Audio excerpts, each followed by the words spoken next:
Toujours, si vous observez, en observant le comportement des femmes et l'état dans lequel elles se trouvent, vous verrez où en est l'Église. Bon, ces remarques, certaines d'entre elles peuvent paraître étranges à quelques-uns d'entre vous, mais elles font l'éloge du message que j'ai reçu du Seigneur, que j'essaie de transmettre aux gens. Observez tout ce qui se produit sur le plan naturel. Là, la nature. Observez ces choses. Elles aussi se déroulent en conformité exacte avec celles qui se produisent sur le plan spirituel. Or, en voyant le comportement des femmes dans le monde d'aujourd'hui, vous pourrez observer le comportement de l'Église mondaine d'aujourd'hui.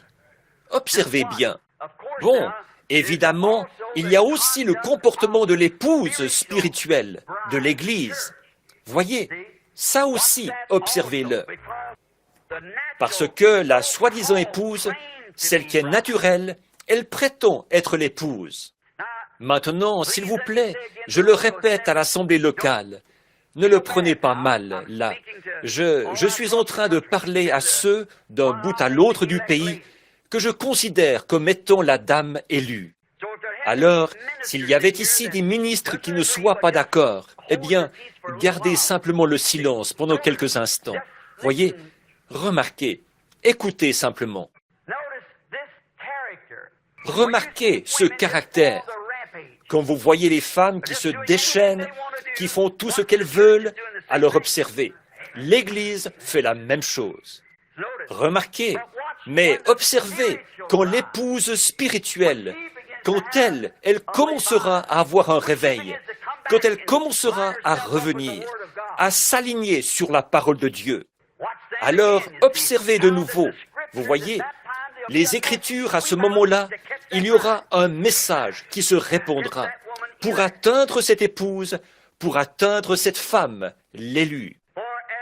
En effet, comme le monde, Satan, l'imposteur, c'est lui qui a trompé la première épouse, qui l'a amenée à pécher contre Dieu en mettant en doute sa parole. Et maintenant, aujourd'hui, comme nous voyons l'Église naturelle, qui, par son évangile intellectuel, s'éloigne de plus en plus de la parole pour s'adonner à un évangile social. Nous voyons que les femmes du monde, dans la rue, elles qui sont membres de ces églises-là, elles vivent dans cette même atmosphère. Il n'y a pas moyen de le leur dire. Elles ont perdu toute notion de ce qu'est la simple décence. Voilà ce qui est arrivé aux gens. Voyez? Et c'est ce qui est arrivé à l'Église aussi.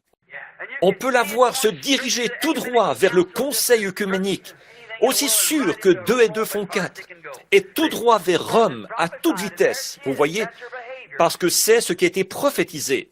Et la voilà, voilà son comportement. Mais alors, observez de nouveau l'Église spirituelle, ce qu'il en a été de ce groupe de gens appelés à sortir, les élus dans chaque réveil. Avec Martin Luther à la Réforme, il est arrivé la même chose. Il est arrivé la même chose du temps de John Wesley. Il est arrivé la même chose au début, quand le pentecôtisme a commencé. Il ramène ces femmes à s'aligner directement sur la parole. Après quoi, elles commencent à dériver. Et la voilà qui retombe dans le chaos. Mais alors, au moment où les gens sont prêts à s'aligner, un message apparaît et ils s'alignent là-dessus. Luther a été le messager d'une époque, celle de la justification, et l'Église s'est alignée directement là-dessus. Quelques-uns l'ont fait, les autres ont continué dans leur voie. Wesley est arrivé avec la sanctification, et l'Église s'est alignée directement là-dessus. Le pentecôtisme est arrivé avec la restauration des dons, et l'Église s'est alignée directement là-dessus. Les élus de cette époque-là. Après quoi, ça s'est mis à décliner. C'est retombé de nouveau dans le système des dénominations. Et ça s'est retrouvé dans le même état que toutes les autres. Comme ça s'était passé tout le long. Bon, mais si vous remarquez, quand les gens commencent à essayer de s'aligner sur la parole, c'est là qu'un message frais, sorti de la parole de Dieu, est adressé directement aux gens. Ils saisissent ce message et ils s'alignent dessus, chaque fois. C'est tout simplement comme ça que Dieu sait ce qui arrive. Nous avons des familles. Chaque famille ici est habituée à ça. Parfois, pendant des années, tout ira très bien. Puis tout à coup, vous traverserez une période où, comme nous le disons souvent ici dans le Sud, quand il pleut à verse. Tout va de travers. Vous traversez une nuit, puis vient l'aurore, puis de nouveau la nuit. Tout se déroule dans la continuité. Apocalypse de Jean, chapitre 2. Écris à l'ange de l'église de Smyrne. Voici ce que dit le premier et le dernier, celui qui était mort et qui est revenu à la vie. Je connais ta tribulation et ta pauvreté, bien que tu sois riche, et les calomnies de la part de ceux qui se disent juifs et ne le sont pas, mais qui sont une synagogue de Satan. Ne crains pas ce que tu vas souffrir. Voici, le diable jettera quelques-uns de vous en prison, afin que vous soyez éprouvés, et vous aurez une tribulation de 10 jours. Sois fidèle jusqu'à la mort, et je te donnerai la couronne de vie. Que celui qui a des oreilles entende ce que l'Esprit dit aux églises. Celui qui vaincra n'aura pas à souffrir la seconde mort. Ce qu'il y a, c'est que nous ne pouvons pas supporter l'épreuve. C'est pour ça que nos organisations ne peuvent pas supporter l'épreuve. Ces choses ne sont pas la volonté de Dieu. Elles, Dieu les a bénies, mais ces choses ne sont pas la volonté de Dieu. Car, voyez, vous avez là tout un groupe d'hommes qui ont toutes sortes d'idées. Ils les mettent en commun et ils adoptent celles qu'ils croient être les meilleures. Certains d'entre eux disent « Un tel est un grand homme. On ne peut pas nier sa parole. » Eh bien, c'est comme ça que l'Église catholique s'est organisée. C'est pareil, par un groupe de croyants intellectuels. Des intellectuels. Ils regardent cela et l'adaptent à leur ton. On ne peut pas faire ça. Tout le reste n'est que mensonge, sauf la parole de Dieu. Abraham n'a jamais regardé à rien d'autre qu'à la promesse de Dieu. Peu importe ce que c'était, il s'en tenait à la promesse de Dieu. Voilà donc pourquoi on n'en trouve pas davantage. Une organisation ne peut pas posséder la porte de l'ennemi. Il y a trop d'esprits changeants là-dedans. Il faut que ce soit un individu qui possède la porte de l'ennemi. Vous pouvez le faire si vous le désirez. Oui, monsieur. Examinons-en quelques-uns pendant quelques minutes et voyons s'ils sont restés alignés sur l'Écriture.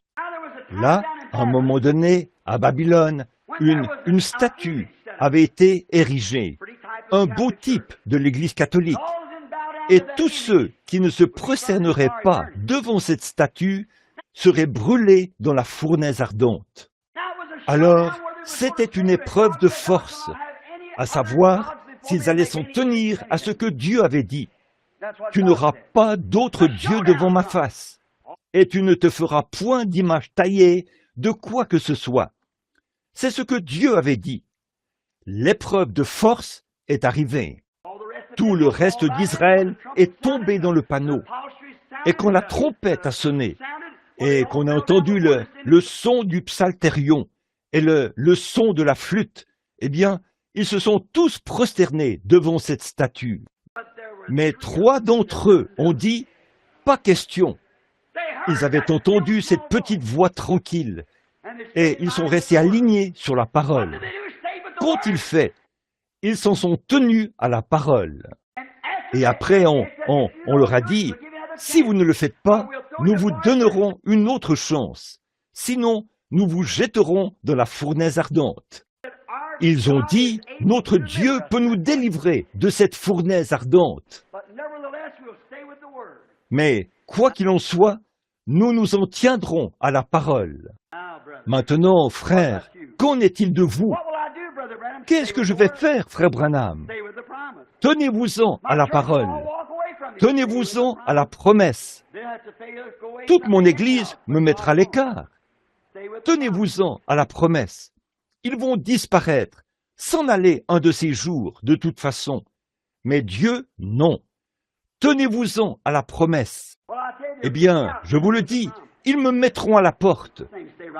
Tenez-vous-en à la promesse, malgré tout. Tenez-vous-en strictement à la promesse. Bon, si vous pouvez vous en tenir à la promesse et demeurer là-bas, alors restez là parmi eux. Soyez en communion avec tout le monde. Mais là, écoutez, vous n'obtiendrez jamais la victoire autrement qu'en étant en communion avec tout le monde. Il le faut. Toutefois, quand ils deviennent si mauvais qu'ils ont une conduite immorale, alors tenez-vous loin. C'est vrai, n'allez pas sur le territoire de l'ennemi. Mais tant que vous essayez de gagner votre frère, c'est différent. Voyez? Maintenant, regardez bien. Mais vous, une seule personne, vous ne réussirez jamais à gagner l'opinion d'une organisation. Non, monsieur. Une fois que leurs règles sont établies, nous croyons ceci. Point. Si vous écriviez votre doctrine, nous croyons ceci. Virgule. Ce serait différent. Un point signifie nous croyons ceci. Vous devez vous conformer à ceci et signer ce document. Là, il n'y a rien à ajouter. Mais si vous dites nous croyons ceci, virgule, plus tout ce que nous pouvons apprendre de Dieu, nous sommes ouverts au Saint-Esprit. Alors, vous allez de l'avant, frère. Oui, là, ce sera différent. Mais voyez-vous, si vous l'avez écrite avec un point, et que Dieu donne une chose, et que quelque chose se produit, et qu'il est démontré que c'est sa parole, la vérité, vous ne pouvez pas bouger, parce que c'est point final. Ça s'arrête là. C'est là que les luthériens sont morts. C'est là que les méthodistes sont morts. C'est là que les baptistes sont morts. C'est là que les presbytériens sont morts. Et c'est là que les pentecôtistes se meurent. C'est vrai, c'est vrai. Ils meurent juste là. Regardez un peu, parce que c'est déjà écrit. Il n'y a rien que vous puissiez ajouter ou en retrancher. C'est là. C'est votre doctrine. Les luthériens ne pouvaient pas accepter la sanctification. Non, monsieur, il avait déjà dit « le juste vivra par la foi ». Pas Martin Luther, mais ce groupe qui l'a suivi. C'est vrai. Pas John Wesley, mais le groupe qui l'a suivi. C'est vrai. Pas Calvin, mais le groupe qui l'a suivi. Pas John Smith de l'Église baptiste, qui priait si ardemment la nuit, au point d'en avoir les yeux bouffis, pour son Église. Et sa femme devait le conduire à table et le nourrir à la cuillère. Pas lui, mais le groupe de baptistes qui l'a suivi, l'organisation qui s'est formée après lui. Pas Alexandre Campbell, mais ceux qui l'ont suivi. Pas le mouvement pentecôtiste du début, où les gens avaient tout en commun, et ils étaient en communion avec tout le monde. Mais les groupes qui sont venus par la suite et qui ont dit « Non, nous sommes ceci, et nous sommes ceci, et voici les points que nous avons, et il n'y a rien à ajouter. » Ils se séparent des autres et semblent ne pas avoir la foi. C'est vrai, c'est ce qui a produit cela. Voilà ce qui est mauvais. Amen. Je me sens religieux ce matin. Les enfants hébreux, après avoir tenu ferme devant l'épreuve, à savoir s'ils s'en tiendraient la parole de la promesse ou pas, ils avaient été mis à l'épreuve. Et qu'est-ce qu'ils ont fait? Ils ont possédé la porte de l'ennemi. Amen. Pourquoi? Ils s'en étaient tenus à la parole. Tenez-vous-en à la parole. Cette voix de Dieu qui vous parle. Apocalypse de Jean, chapitre 3. Écris à l'ange de l'église de Philadelphie. Voici ce que dit le Saint, le véritable, celui qui a la clé de David, celui qui ouvre et personne ne fermera, celui qui ferme et personne n'ouvrira. Je connais tes œuvres, voici, parce que tu as peu de puissance et que tu as gardé ma parole et que tu n'as pas renié mon nom, j'ai mis devant toi une porte ouverte que personne ne peut fermer. Voici, je te donne de ceux de la synagogue de Satan, qui se disent juifs et ne le sont pas, mais qui mentent. Voici, je les ferai venir, se prosterner à tes pieds et connaître que je t'ai aimé. Parce que tu as gardé la parole de la persévérance en moi, je te garderai aussi à l'heure de la tentation qui va venir sur le monde entier pour éprouver les habitants de la terre. Je viens bientôt. Retiens ce que tu as, afin que personne ne prenne ta couronne. Celui qui vaincra, je ferai de lui une colonne dans le temple de mon Dieu, et il n'en sortira plus. J'écrirai sur lui le nom de mon Dieu et le nom de la ville de mon Dieu, de la nouvelle Jérusalem, qui descend du ciel d'auprès de mon Dieu et mon nom nouveau. Que celui qui a des oreilles entende ce que l'Esprit dit aux églises. Eh bien, tout raisonnement déclarait, bon, écoute, Babylone, cela ne change rien. En effet, nous, quand nous nous prosternons devant cette statue, c'est Dieu que nous adorons de toute façon. Eh bien, si nous le faisons comme ceci, pour nous, ça signifie ceci. Faites-le comme Dieu l'a dit. Qu'est-ce qui se serait passé quand Dieu a dit « Moïse, ôte tes souliers, Moïse, tu te tiens sur une terre sainte ». Et il aurait répondu « Merci Seigneur, je crois vraiment en toi. Je vais plutôt ôter mon chapeau. C'est trop compliqué de délacer mes souliers. Ah, ça n'aurait jamais marché. » Il a dit « souliers ». Il n'a pas dit « chapeau ». Voilà. Vous devez suivre ce que Dieu a dit, règle sur règle, et vous aligner sur sa parole. Maintenant, après avoir été mis à l'épreuve, ils ont possédé la porte de l'ennemi, la porte du feu. Ils se sont rendus compte, quand ils sont allés jusqu'au bout, en s'en tenant toujours à la parole de Dieu, ils ont possédé la porte. C'est vrai. Ézéchiel, chapitre 16. La parole de l'Éternel me fut adressée en ces mots. Fils de l'homme, fais connaître à Jérusalem ses abominations. Tu diras, ainsi parle le Seigneur l'Éternel à Jérusalem. Par ton origine et ta naissance, tu es du pays de Canaan. Ton père était un Amoréen, et ta mère une Étienne. À ta naissance, au jour où tu naquis, ton nombril n'a pas été coupé, tu n'as pas été lavé dans l'eau pour être purifié, tu n'as pas été frotté avec du sel, tu n'as pas été enveloppé dans des langes. Nul n'a porté sur toi un regard de pitié pour te faire une seule de ces choses, par comparaison pour toi. Mais tu as été jeté dans les champs le jour de ta naissance, parce qu'on avait horreur de toi. Je passais près de toi, je t'aperçus baigné dans ton sang, et je te dis, vis dans ton sang. Je te dis, vis dans ton sang. Je t'ai multiplié par 10 milliers comme les herbes des champs. Et tu pris de l'accroissement, tu grandis, tu devins d'une beauté parfaite. Tes seins se formèrent, ta chevelure se développa. Mais tu étais nu, entièrement nu. Je passais près de toi, je te regardais, et voici, ton temps était là, le temps des amours. J'étendis sur toi le pan de ma robe, je couvris ta nudité, et te jurai fidélité. Je fis alliance avec toi, dit le Seigneur l'Éternel, et tu fus à moi. Je te lavai dans l'eau, je fis disparaître le sang qui était sur toi, et je t'oignis avec de l'huile.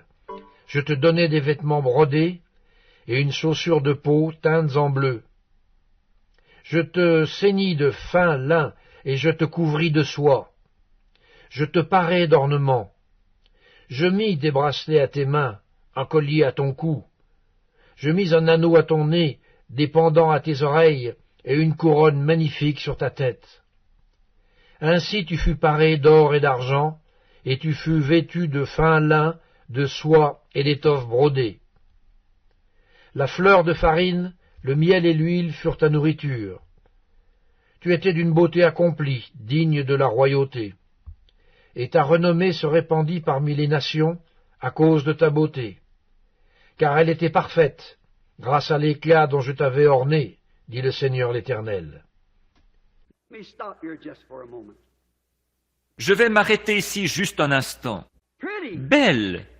Saviez-vous que la première destruction à l'échelle internationale du monde ou mondiale, c'était à cause de belles femmes?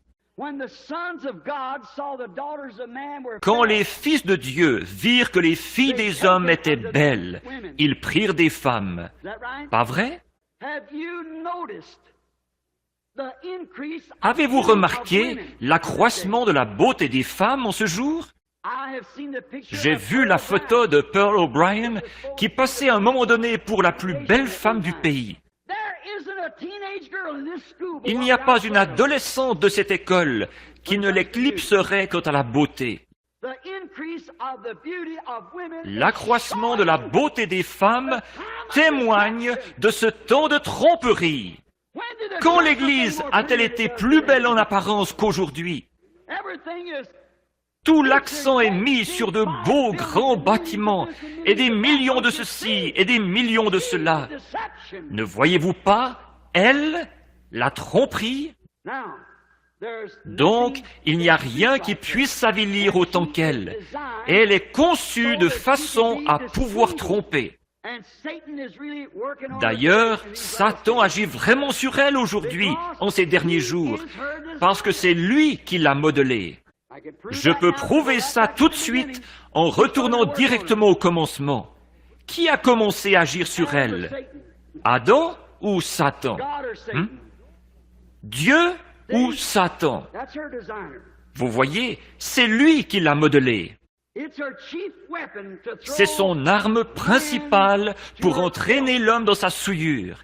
Par sa beauté, la femme peut entortiller un homme comme elle veut. Frère, ce n'est pas le bar là-bas qui prend l'homme au piège. C'est cette belle femme qui marche dans la rue en se tortillant, à moitié habillée. C'est ça ce qui est trompeur, voilà, c'est ça. Elle s'en sert d'une façon mortelle, absolument mortelle. Vous allez peut-être me questionner parce que j'ai dit que c'est Satan qui l'avait modelée. Mais c'est la vérité.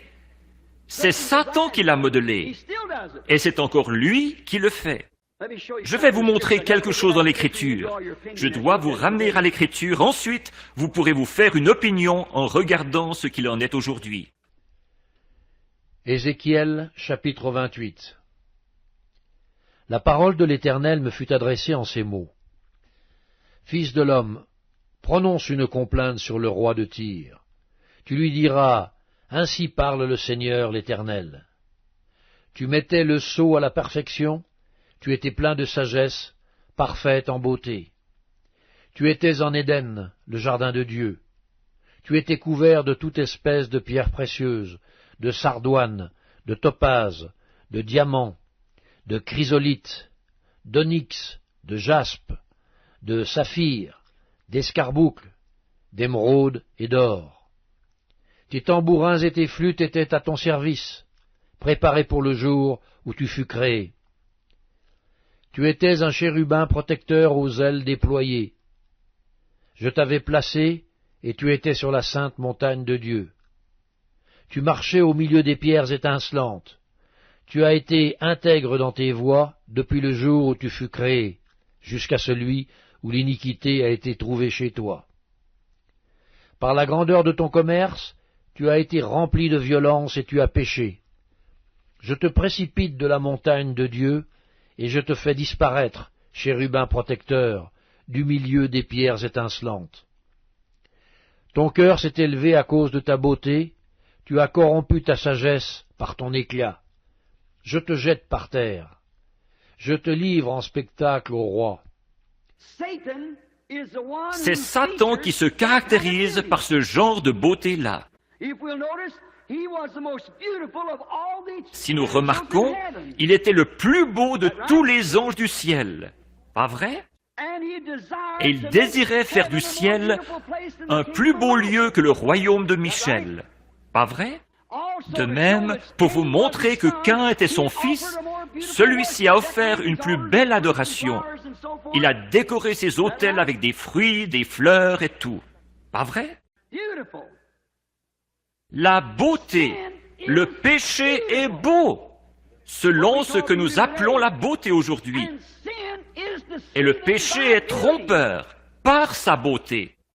En regardant passer une femme dans la rue, vous ne pourriez jamais déceler ce qu'il y a dans son cœur. Voyez? Mais je voulais dire ces choses pour vous faire voir ce qui fait que c'est Satan qui l'a modelé. C'est tout à fait exact. Son propre fils l'a prouvé. Caïn. Donc, si elle est belle, c'est pour pouvoir tromper. Si le monde est beau, c'est pour pouvoir tromper. Je parle du cosmos, du système mondial. S'il est beau, c'est pour pouvoir tromper, de très beaux endroits et du luxe. Vous vous souvenez le prophète Amos, quand il est monté et qu'il a regardé en bas vers la ville, qu'il l'a vue comme une Hollywood moderne. Il a plissé ses petits yeux sous les cheveux gris qui lui tombaient sur le visage. Et il est descendu là-bas avec un message. Il l'a fait tonner dans cette ville. Il a dit, le Dieu même que vous prétendez servir vous détruira. C'est exact. Le péché est beau. Il se représente Judas comme une espèce de vieil ivrogne qui traînait dans la rue quelque part, la lèvre pendante, avec des mouches dessus et tout. Judas. Judas était beau, fort. C'était un trompeur. Ce n'est pas ce gars-là qu'il faut surveiller autour de vous. Ce n'est pas le gars, le brave fermier, qui arrive en salopette qu'il faut surveiller autour de votre épouse. C'est ce fin rusé. C'est lui le coquin.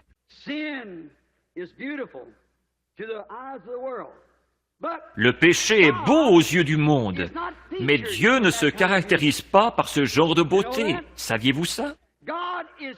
Dieu se caractérise par le caractère, un beau caractère. Le premier livre de Samuel, chapitre 16. L'Éternel dit à Samuel, « Quand cesseras-tu de pleurer sur Saül? Je l'ai rejeté afin qu'il ne règne plus sur Israël.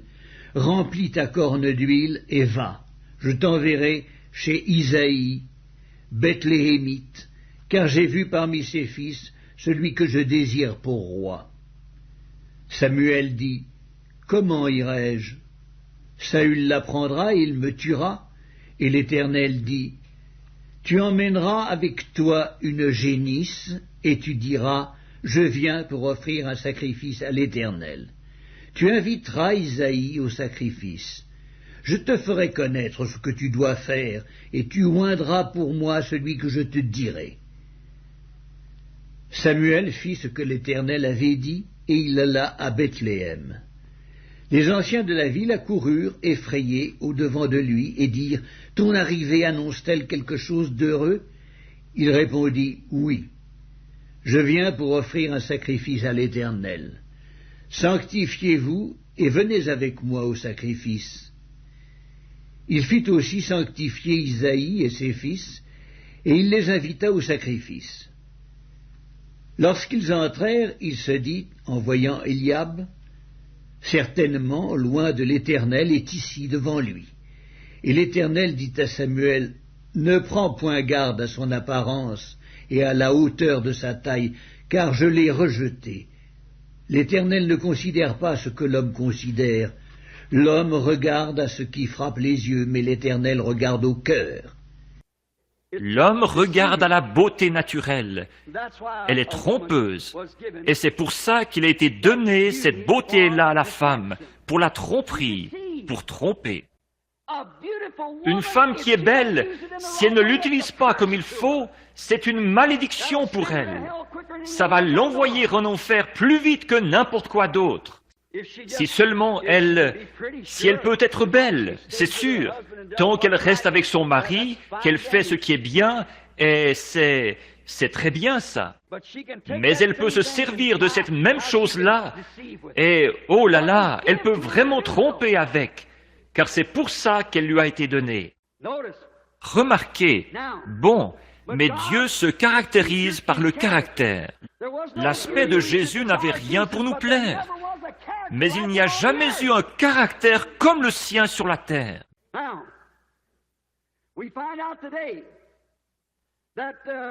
Maintenant, nous voyons aujourd'hui que le caractère de l'Église, Satan et son groupe, ils recherchent les belles grandes églises, les belles choses.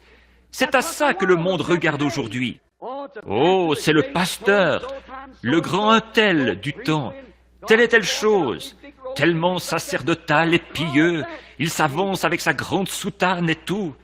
C'est ça qu'ils appellent la beauté. Mais les vrais saints de Dieu cherchent le caractère de la parole confirmée. Mais tu t'es confié dans ta beauté et tu t'es prostitué à la faveur de ton nom. Tu as prodigué tes prostitutions à tous les passants. Tu t'es livré à eux. Qu'est-ce que nous voyons? La télé. On ne peut même pas prendre un journal sans qu'on y voit des femmes partout. De jolies femmes sur tous les emballages de whisky, dans les magazines, sexy, en tenue indécente. À la télé, dans tout, il y a une femme habillée sexy, une jolie femme. Et nous voyons que dans la publicité pour les cigarettes, dans tout ce qu'on regarde, on constate qu'il y a là une femme attirante. On ne peut même pas voir de publicité pour une paire de bas de soie sans les voir enfiler sur des jambes minces. C'est vrai, mais qu'est-ce que ça veut dire? Pourquoi ça? Au milieu de toutes tes abominations et de tes prostitutions, tu ne t'es pas souvenu du temps de ta jeunesse, lorsque tu étais nu, entièrement nu, et baigné dans ton sang. Après toutes tes méchantes actions, malheur, malheur à toi, dit le Seigneur l'Éternel. Tu t'es bâti des maisons de prostitution, et tu t'es fait des hauts lieux dans toutes les places. À l'entrée de chaque chemin, tu as construit tes hauts lieux, tu as déshonoré ta beauté, tu t'es livré à tous les passants, tu as multiplié tes prostitutions. Je me souviens d'un homme pour qui j'ai travaillé, Chris Meissner, ici au coin de la rue. Beaucoup d'entre vous se souviennent de Chris Meissner. Sa femme, Liliane, son nom était Lily, je pense une Ellinger. Et quand un homme est passé, c'était une jeune fille ravissante. Et un homme a voulu obtenir la permission de son père pour mettre son visage, sa photo, son profil sur une boîte de bonbons. Et ce vieux luthérien allemand s'est levé et a dit « Pour moi, c'est un affront qu'on mette la photo de ma fille sur une boîte de bonbons pour la diffuser dans tout le pays. » Et aujourd'hui, alors, quand sur les panneaux publicitaires, à la télévision, tout ce qu'on voit, ce sont des choses immorales, vulgaires, sexy, indécentes. C'est vrai, qu'est-ce que ça veut dire? Le train, le vieux train approche maintenant de la gare. La Bible le dit, qu'il arrivera bientôt. Nous en entendons le son. Nous parlons d'autre chose en rapport avec cela. Mais souvenez-vous, ceci, c'est un autre clignotement. Un des clignotements, ce qui clignote devant nous aujourd'hui. Oh, nous voyons la situation nationale, nous voyons les troubles politiques, nous voyons l'état actuel de l'Église. Nous prêchons sur tout ça, mais ceci, c'est quelque chose de nouveau. C'est quelque chose qui n'est pas très populaire comme sujet de prédication, mais il faut absolument parler, car une voix doit crier. Souvenez-vous, les paroles mêmes que je prononce ce soir me rejoindront là-bas au jugement. Voyez? Remarquez, les femmes de cette époque-là, du temps de Noé, devaient être le sujet de conversation quotidien. Voyez, les fils de Dieu, de Seth, les fils de Seth, ont vu que les filles de Caïn étaient ravissantes. Pourquoi? Elles étaient méchantes, et c'étaient les filles de Caïn. Lorsque les fils de Dieu ont vu que les filles des hommes étaient belles, ils ont pris ces femmes. Alors les fils de Dieu ont perdu leur rang auprès de Dieu, et sont devenus des coureurs de jupons. Et si ce n'est pas là le tableau d'aujourd'hui, je ne sais pas ce que c'est. C'est vrai. Les hommes, regardez même nos églises aujourd'hui. Regardez tout ce que vous voulez, remarquez-le. Partout où on regardait, à cette époque-là, sans doute qu'il y avait de jolies femmes. Les hommes sont devenus leurs esclaves. C'est ce que rapporte l'histoire. Que les hommes sont vraiment devenus les esclaves des femmes. Parce qu'elles étaient si jolies, ils sont devenus esclaves. Ils sont allés jusqu'à élever des sanctuaires pour les adorer. Pensez un peu, ils sont allés jusqu'à adorer des femmes de chair et de sang à cette époque-là. C'est un fait historique. Et comparez ça avec aujourd'hui. C'est la même chose, mon frère. Les hommes adorent vraiment les femmes. Tenez, dans notre propre pays, Madame Kennedy est 2 fois plus considérée que le président. C'est vrai. Et si on parle toujours d'un homme, s'il a une femme attirante, voilà, c'est pour ça. Tu t'es prostitué aux Égyptiens, tes voisins au corps vigoureux, et tu as multiplié tes prostitutions pour m'irriter. Et voici, j'ai étendu ma main contre toi, j'ai diminué la part que je t'avais assignée, je t'ai livré à la volonté de tes ennemis, les filles des Philistins, qui ont rougi de ta conduite criminelle. Tu t'es prostitué aux Assyriens, parce que tu n'étais pas rassasié. Tu t'es prostitué à eux, et tu n'as pas encore été rassasié. Tu as multiplié tes prostitutions avec le pays de Canaan, et jusqu'en Chaldée, et avec cela, tu n'as pas encore été rassasié. Quelle faiblesse de cœur tu as eue, dit le Seigneur l'Éternel, en faisant toutes ces choses qui sont l'œuvre d'une maîtresse prostituée. Lorsque tu bâtissais tes maisons de prostitution à l'entrée de chaque chemin, lorsque tu faisais tes hauts lieux dans toutes les places, tu n'as pas même été comme la prostituée qui réclame un salaire. Tu as été la femme adultère qui reçoit des étrangers au lieu de son mari. À toutes les prostituées on paye un salaire, mais toi, tu as fait des dons à tous tes amants, tu les as gagnés par des présents, afin de les attirer à toi de toutes parts dans tes prostitutions. Tu as été le contraire des autres prostituées, parce qu'on ne te recherchait pas. Et en donnant un salaire au lieu d'en recevoir un, tu as été le contraire des autres. Bon, je m'en prends pas mal aux femmes ce soir. Mais regardez, le monde se livre au culte des femmes. Mais les femmes, c'est ce qui a été l'instrument du diable au commencement. Et une femme injuste, aujourd'hui, c'est le meilleur instrument qu'il puisse avoir. Et l'on verra plus de prédicateurs en enfer que tous les débits d'alcool du monde. Une petite dévergondée, avec une cigarette au coin de la bouche, ses cheveux tout coupés et frisés comme ça, et de très longs cils qui battent de haut en bas, frère. Et avec un assez beau physique, regardez-la bien faire.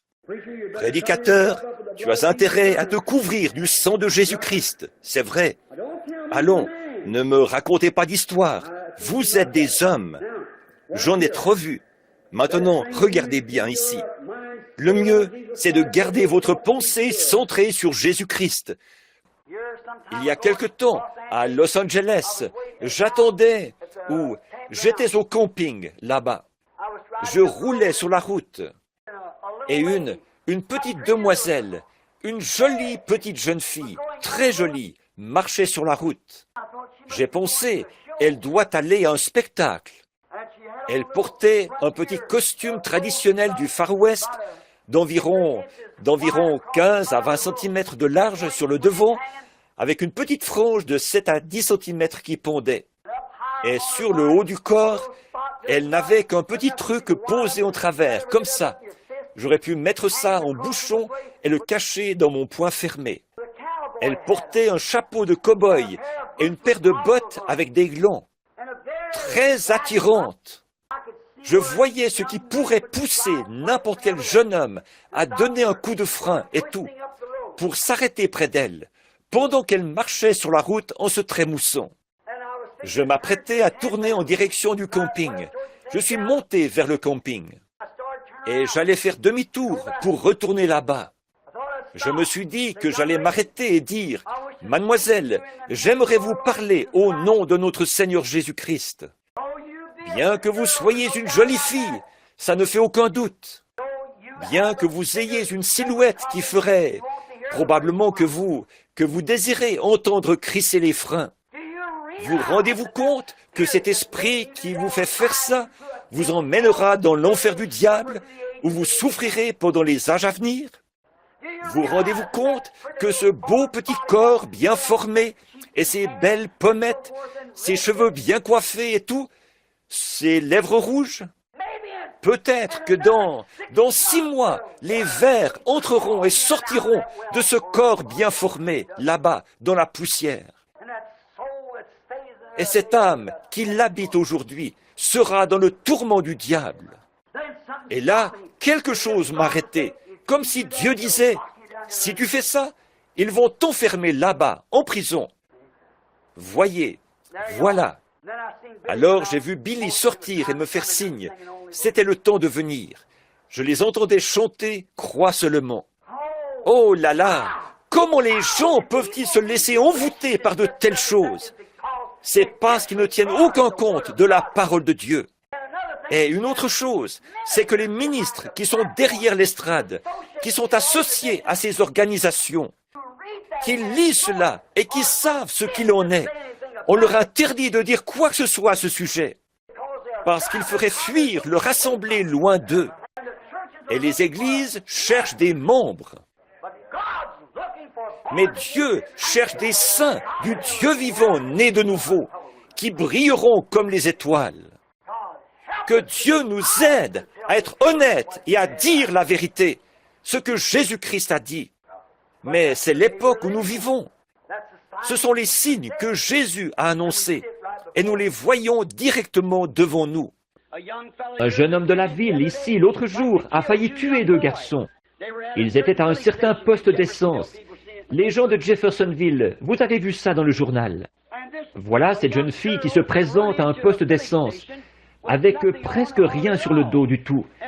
Et les 2 jeunes hommes qui étaient assis là ont passé un commentaire. Et le pompiste a failli tuer les 2 garçons. Il a été arrêté à cause de ça et poursuivi en justice. Le juge lui a demandé, « Pourquoi avez-vous s'est-elle habillée comme ça ?» Il a dit, « Moi, je la trouve mignonne. » Or, il y a quelque chose qui ne va pas chez cet homme-là. Peu m'importe qu'il soit même s'il est un pécheur, il y a quelque chose qui ne va pas chez lui.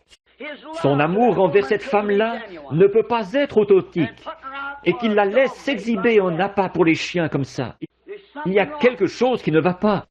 Est-ce que les hommes n'ont encore jamais compris qu'ils pouvaient juger entre ce qui est bien et ce qui est mal?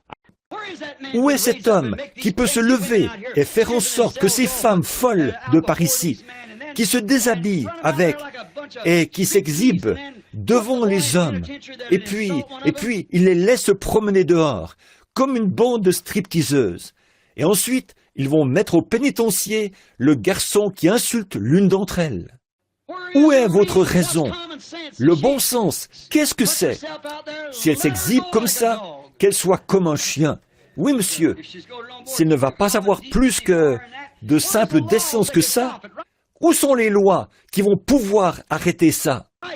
Tout près, ici, à Louisville, dans le Kentucky, il y a 2 semaines, quand cette femme qui cherchait à faire paraître son nom dans le journal, elle avait mis un bikini en plastique et elle est partie à pied de l'hôtel Brown.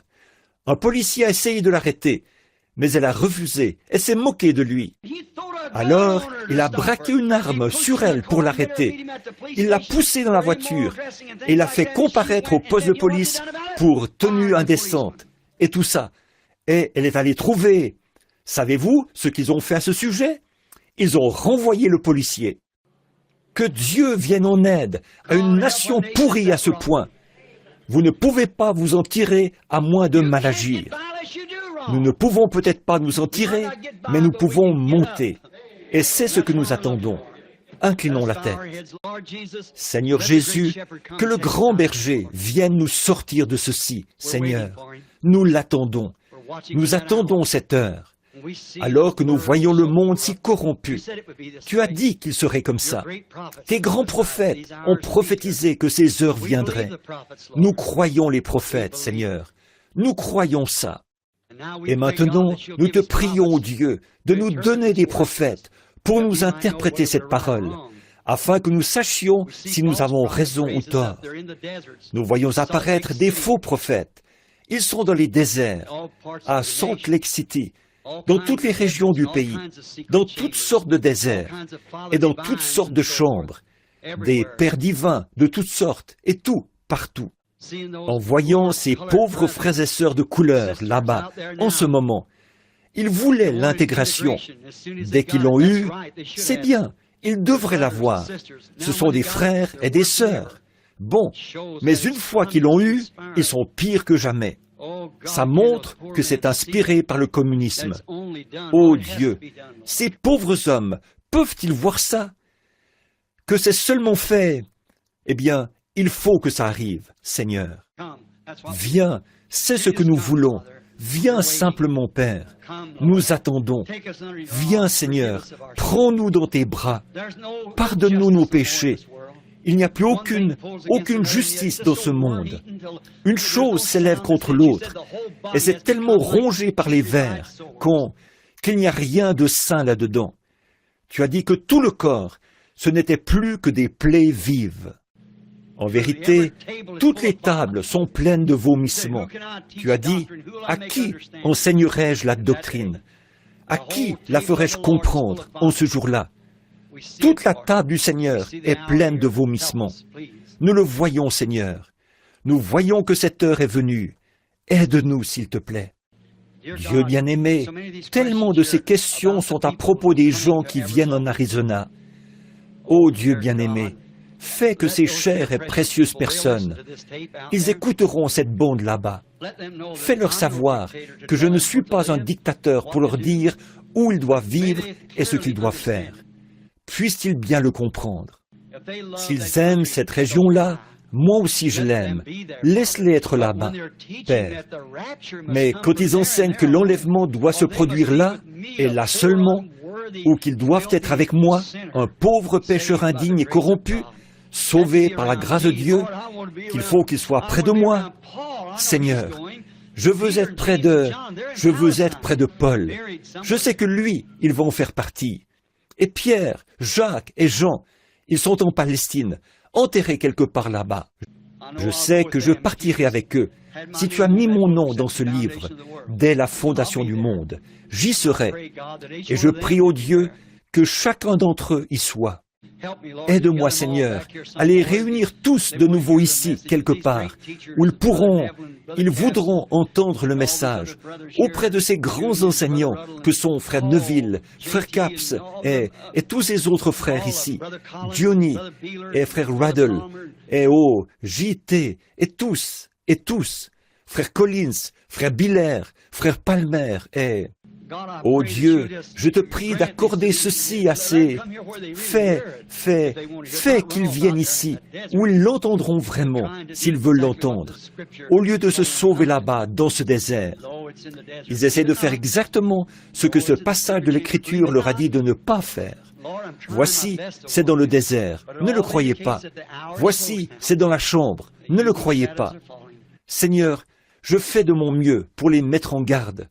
Mais tout ça, ça indique que l'heure est proche maintenant. Les ombres du soir tombent. J'implore ta miséricorde, Seigneur. Aie pitié de moi. Aide-moi. Ça me met sous tension, Père. Je te prie de m'aider. Je ne veux pas sceller ma vie. Que tout le travail que j'ai fait ici soit celui d'un fanatique qui a conduit un groupe ou une secte dans un désert quelque part.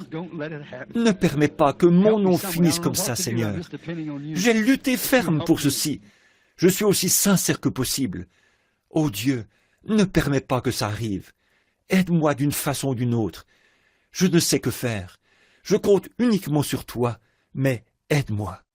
Je ferai tout ce que tu me diras de faire. Je suis ton serviteur. Ces gens sont tes enfants. Seigneur, c'est la plupart de ces gens, 99% d'entre eux, Seigneur, sont bien affermis. Ils croient, ils savent, ils comprennent. Ils savent que ce n'est pas moi. Mais je sais que ces choses doivent suivre chaque réveil. Et celui-ci n'est pas à l'abri de ça. Alors je te prie de nous aider maintenant. Aide-nous, alors que nous irons prendre notre petit repas de midi aujourd'hui, Seigneur. Bénis notre communion fraternelle. Réunis-nous tôt de nouveau, ici, cet après-midi.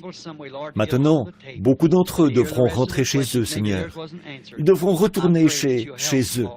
Et je te prie de les aider. Puissent-ils, d'une façon ou d'une autre, Seigneur, entrer en possession de la bande pour entendre leurs autres questions. Peut-être qu'on n'a pas répondu aux leurs. Je te prie de les aider, Seigneur. Aide-moi à être très rapide ce soir pour répondre à ces questions et prendre toutes celles que je peux. Jusqu'à ce que nous nous revoyions de nouveau ici cet après-midi, puisses-tu nous bénir. C'est au nom de Jésus que je fais cette prière. Amen.